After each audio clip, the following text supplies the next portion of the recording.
Lápis e papel na mão para darmos continuidade à resolução da prova de matemática da EAR, ano 2022/1, prova que aconteceu no mês de maio de 2021, tá bom, pessoal? Seja muito bem-vindo, eu sou o professor Luiz Antônio aqui do CPTEC. Se você vai fazer a próxima edição da Escola de Especialistas da Aeronáutica, o segredo é você resolver questões de prova, porque a prova da EAR ela tem sempre a mesma característica, tá legal? As provas são muito parecidas no que diz respeito à matemática, é claro, né? Então, se você resolver as provas da EA, as chances de você mandar bem na prova que você vai fazer são muito grandes. Tá bom, pessoal? Nessa terceira aula de correção dessa prova, nós vamos continuar a partir da questão de número 57. Se você não assistiu ainda às duas primeiras aulas, com a correção das primeiras questões, eu vou deixar na descrição desse vídeo o link para você assistir, tá bom? Então, vamos lá, a questão de número 57, uma questão que envolve arcos na circunferência trigonométrica ou ciclo trigonométrico, né? Como você preferir. Sejam os arcos de 480 graus e menos 4π sobre 3 radianos. No ciclo trigonométrico, esses arcos são tais que ambos estão em qual quadrante e eles são côngruos, não são côngruos. Então, você precisa conhecer essas definições. Para começar, fazer uma pequena revisão aqui do ciclo trigonométrico, tá bom, pessoal? O ciclo trigonométrico, ele é um ciclo, uma circunferência de raio 1, ou seja, de raio unitário, tá bom?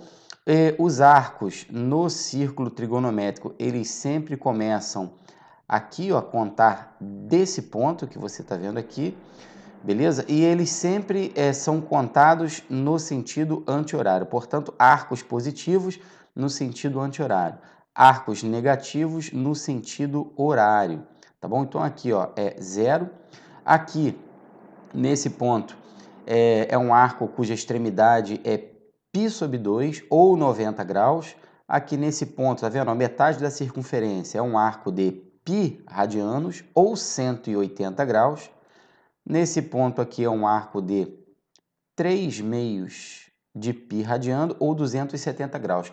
Cada quarto da circunferência trigonométrica é chamado de quadrante. Então, nós temos aqui, ó, primeiro quadrante, segundo quadrante, terceiro quadrante e quarto quadrante, tá bom?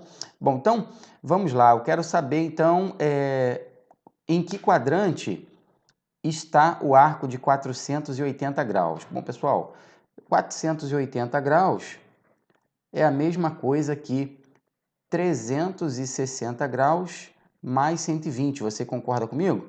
Claro, Luiz. Se você somar 360 mais 120, nós vamos obter 480 graus. Mas por que você decompôs 480 graus dessa forma? Pelo seguinte, pessoal, uma circunferência completa, ou seja, uma volta completa no ciclo trigonométrico tem 360 graus. Ou seja, o arco de 480 graus, ele é côngruo ao arco de 120. O que isso significa? Isso significa que eles têm a mesma origem e a mesma extremidade na circunferência, no ciclo trigonométrico, tá bom? Ou seja, aqui, ó, o arco de 480 graus, ele começa nesse ponto e ele termina aqui no segundo quadrante. Por quê? Porque é um arco de 120 graus, beleza? Então tá aqui. Ele começa aqui de novo para você entender e termina nesse pontinho aqui que eu vou chamar de ponto P, digamos assim, tá bom?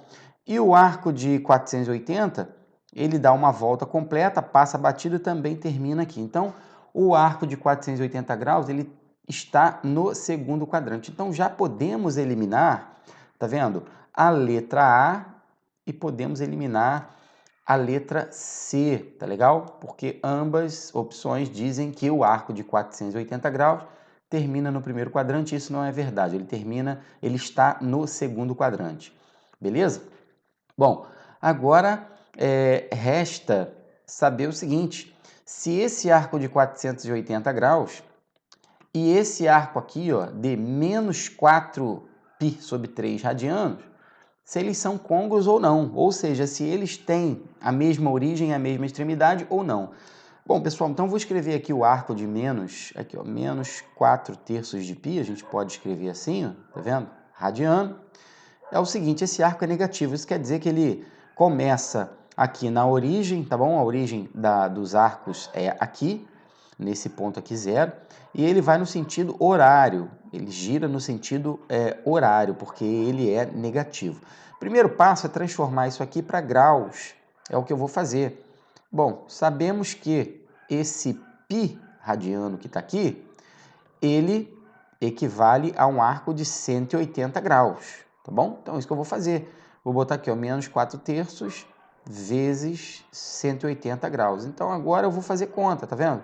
Posso simplificar aqui, ó, 180 por 3, e que eu vou obter 60, na verdade, e menos 4 vezes 60, isso dá menos 240 graus. Então, se eu contar 240 graus no sentido horário, tá vendo? No sentido horário aqui da nossa circunferência trigonométrica, você concorda comigo que nós vamos obter, ó, menos 180 graus menos 60, correto?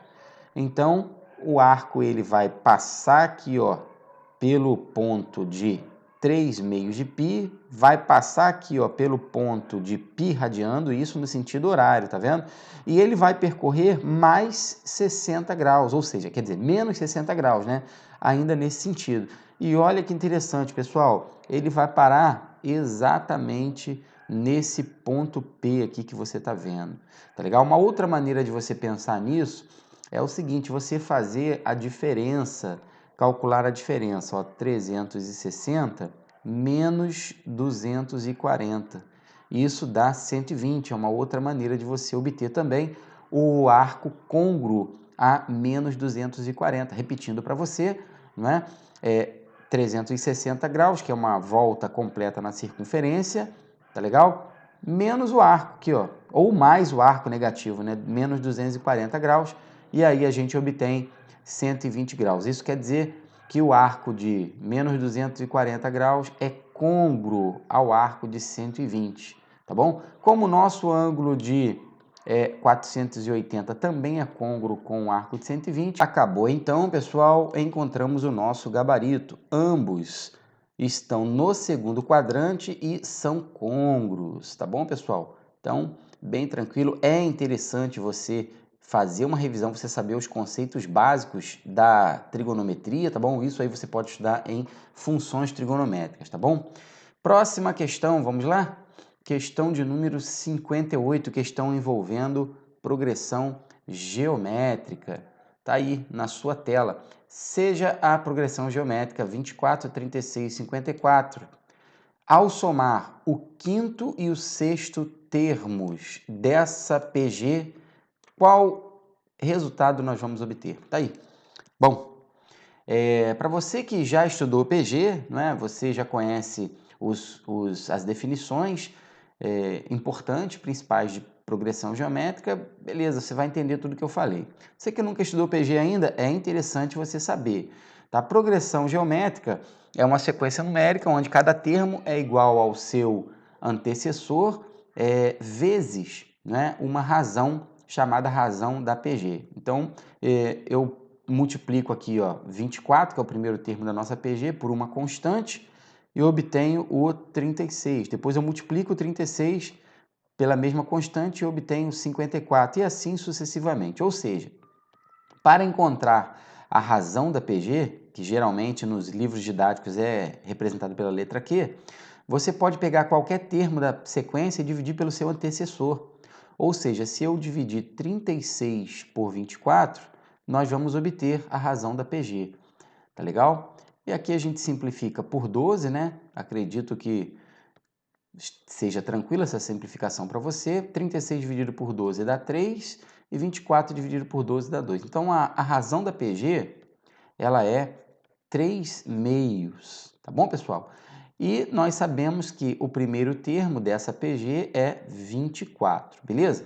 Ele quer que nós adicionemos, né, somemos o quinto e o sexto termo. Bom, Luiz, então a gente tem que saber quais são o quinto e o sexto termo, não é verdade? Sim, nós temos que saber isso.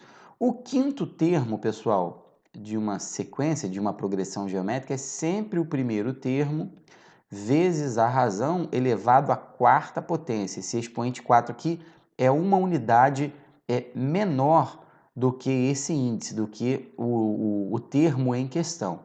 E o sexto termo de uma progressão geométrica é sempre o primeiro termo vezes a razão elevada à quinta potência. Como nós queremos somar esses dois termos, ou seja, nós queremos obter A5 mais A6, nós vamos somar aqui, ó, A1 vezes Q elevado à quarta mais A1 vezes Q elevado à quinta. Então, é o resultado dessa expressão aqui que a gente procura, tá bom, pessoal?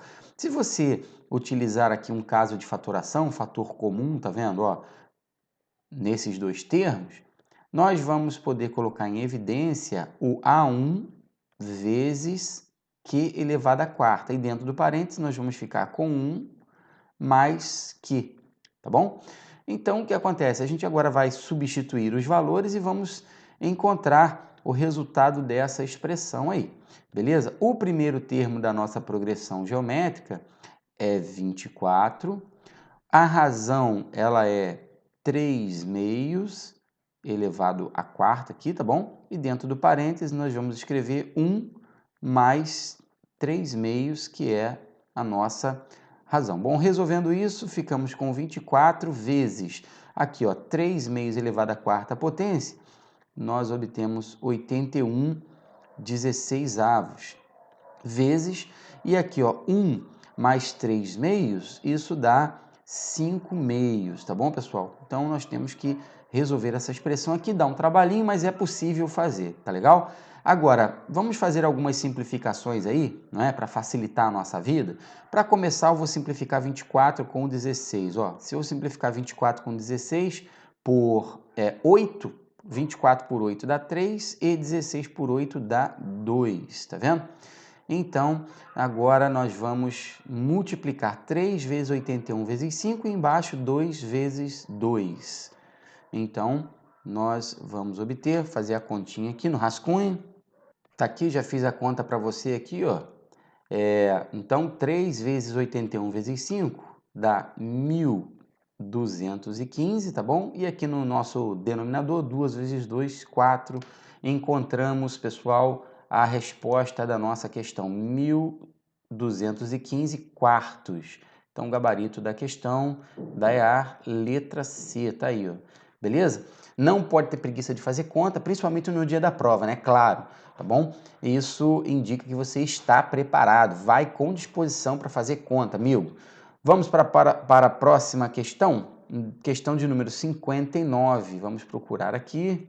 Pronto, achei aqui a questão de número 59. Deixa eu posicionar melhor aqui na tela para você. A questão de número 59 é uma questão envolvendo o conceito de função. Olha que legal. Questão 59 diz o seguinte: seja a função f de A em B, tá vendo? Conjunto domínio A, conjunto contradomínio B. Tal que o conjunto A tem esses elementos aqui, ó, 0, 1, 2, 3 e 4. E o conjunto B é o conjunto dos números reais. Beleza? Então, função de A para B, esse B é o conjunto dos números reais. A alternativa que apresenta todos os pontos de um possível gráfico de f.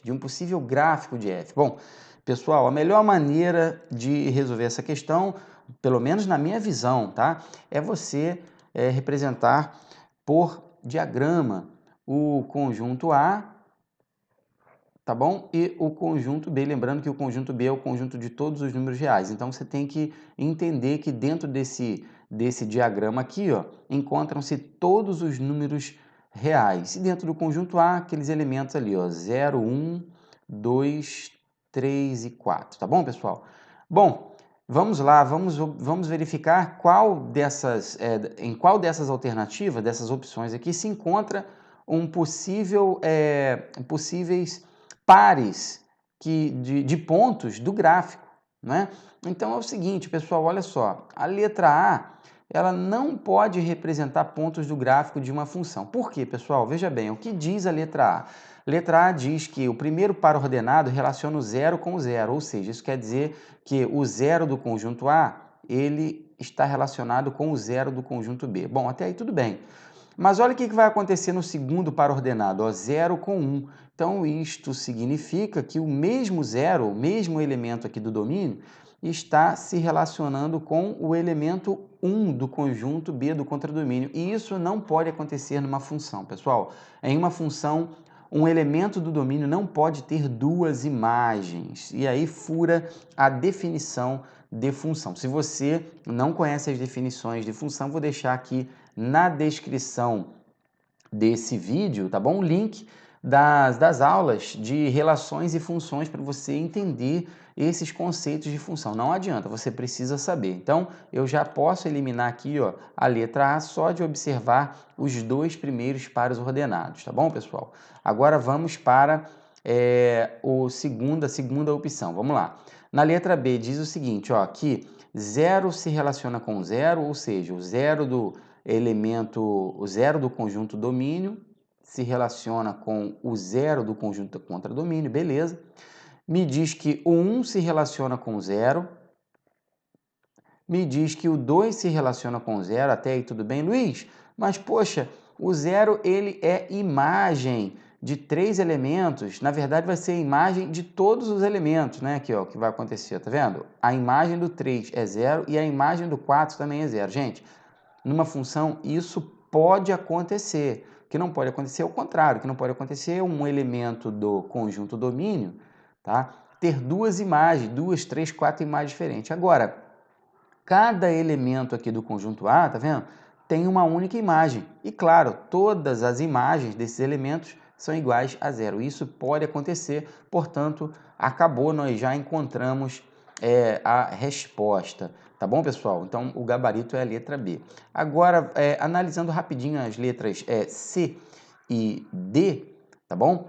Observe que nós teremos que na alternativa C, você tem o 0 se relacionando com o 0, você tem o 1 se relacionando com o menos 1, o 2 se relacionando com o menos 2 e o 3 se relacionando com o menos 3. Até aí tudo bem, só que fica sobrando um elemento no conjunto domínio. Tá vendo aqui o elemento 4 do conjunto domínio, do conjunto de partida? Esse 4, ele não tem imagem. Isso não pode acontecer numa função, pessoal. Numa função, todo elemento, cada elemento do conjunto domínio deve ter uma imagem. Essa imagem deve ser única. Tá legal, pessoal? Então não pode sobrar elemento aqui, por isso que a letra C ela está fora, tá bom? Não representam pontos de um possível gráfico. E na letra D, Luiz Antônio? Bom, na letra D, pessoal, vou fazer a representação por diagrama. O 0 se relaciona com 1, o 2 se relaciona com 3, o 4 se relaciona com o 5 e um 5 se relaciona com 6. Olha só que interessante, pessoal. Você está vendo esse último par ordenado aqui da opção letra D? Esse 5 aqui, galera, o 5 ele não pertence ao conjunto domínio. O 5 não está, é um elemento que não está aqui no conjunto A, ó, tá vendo? Então, o que acontece? Não pode, né? Esses pares ordenados aqui, eles não representam pontos de um possível gráfico da função f, que a questão nos diz aí. Tá bom? E além disso, é claro, nós temos aqui no conjunto domínio elementos que estão sobrando, tá vendo? Que não tem suas respectivas imagens. Isso não pode acontecer numa função. Então, o gabarito da questão número 59, letra B. A única alternativa que apresenta todos os pontos de um possível gráfico de f, letra B. Vamos para a questão de número 60? Questão de geometria plana. Vamos lá? A razão entre o perímetro do quadrado inscrito a uma circunferência de raio 2 centímetros e o perímetro do quadrado inscrito a essa mesma circunferência, pessoal. Bom, então nós temos dois quadrados, um inscrito em uma circunferência de raio 2 e o outro circunscrito à mesma circunferência. Então, eu vou representar esta situação aí para você entender bem essa questão, pessoal.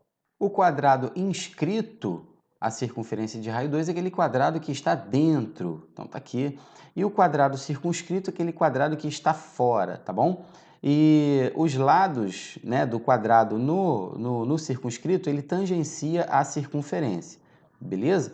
E no caso do quadrado inscrito, os vértices do quadrado estão na circunferência. A nossa circunferência ela tem raio 2, tá bom? Ou seja, se eu traçar aqui, ó, no quadrado inscrito, se eu traçar a diagonal do quadrado, nós teremos o dobro do raio, tá bom? Ou seja, a diagonal desse quadrado aqui vale 4 centímetros, tá bom, pessoal? Bom, então, cara, se a diagonal de um quadrado vale 4 centímetros, nós sabemos que a diagonal de um quadrado é dada pelo lado vezes raiz de 2, tá bom? Essa aqui é a fórmula que relaciona, fórmula matemática que relaciona a diagonal, a medida da diagonal do quadrado e o lado desse quadrado. Então, veja bem, nós temos essa diagonal aqui, ó, que vale 4, e nós buscamos o lado do nosso quadrado. Então, eu vou substituir aqui, vou ficar com 4 igual a L raiz de 2, tá bom? Esse raiz de 2 vai aparecer do outro lado dividindo, então o lado do quadrado inscrito é 4 dividido por raiz de 2. Luiz Antônio, vai racionalizar? Por enquanto não, pessoal. Por enquanto não. Por quê? Porque eu ainda tenho que resolver, tenho que achar o lado do outro quadrado, do quadrado circunscrito. Então, se tiver que racionalizar, vamos deixar para racionalizar no final, bom?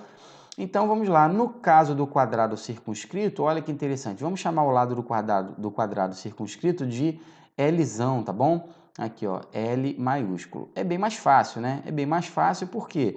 Porque o lado do quadrado circunscrito é o dobro do raio, porque aqui, ó, aqui está o raio da nossa circunferência, que mede 2. E aqui também está o raio da nossa circunferência, que vale 2. Logo, tá vendo? O lado do quadrado circunscrito, tá vendo? Vai valer 4, que é o dobro do raio da nossa circunferência. É bem tranquilo de observar isso, né? Então, o lado do quadrado circunscrito vale 4, tá bom? Bom, pessoal, bem tranquilo agora, só você entender que perímetro não é a medida do contorno. Então, o perímetro do quadrado inscrito é 4 vezes esse valor aqui, ó. Então, 4 vezes 4 sobre raiz de 2, que vai dar 16 sobre raiz de 2, né? Isso aqui é o perímetro do quadrado inscrito na circunferência de raio 2. E o perímetro do outro quadrado é 4 vezes 4, que dá 16, tá bom, pessoal? Estou calculando o perímetro de cada um deles para você entender o que a gente vai fazer. Eu vou chamar aqui, ó, de P1, tá bom? P1, ou então PI, ó, PI e PC, tá bom? Perímetro do quadrado inscrito, perímetro do quadrado circunscrito. O que o problema pediu entre esses dois valores? Pediu a razão, aqui, ó.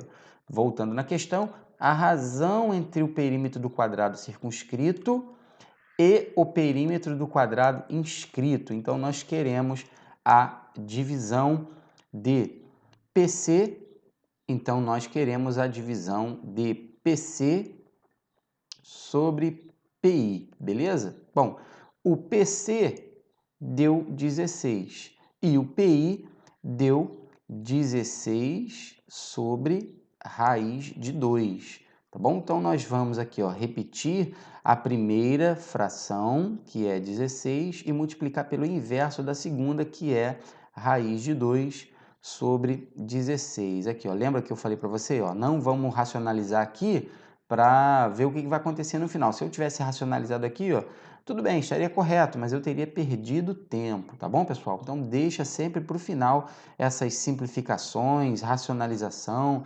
E aqui, bem tranquilo, né? Vamos simplificar, ó, 16 com 16, acabou, pessoal. A razão que a gente busca é raiz de 2, tá bom? Se você fez de uma outra maneira aí, deixa nos comentários aí, compartilha o seu conhecimento com a gente, a sua visão, tá? Gabarito letra D, a razão entre os perímetros, né, dos quadrados circunscrito e inscrito é raiz de 2, ok, pessoal? Então, espero que você tenha gostado, espero que as explicações, né, as resoluções comentadas aqui tenham ficado bem esclarecidas para você e na próxima aula a gente continua resolvendo essa prova, tá bom, galera? Um grande abraço e até daqui a pouco.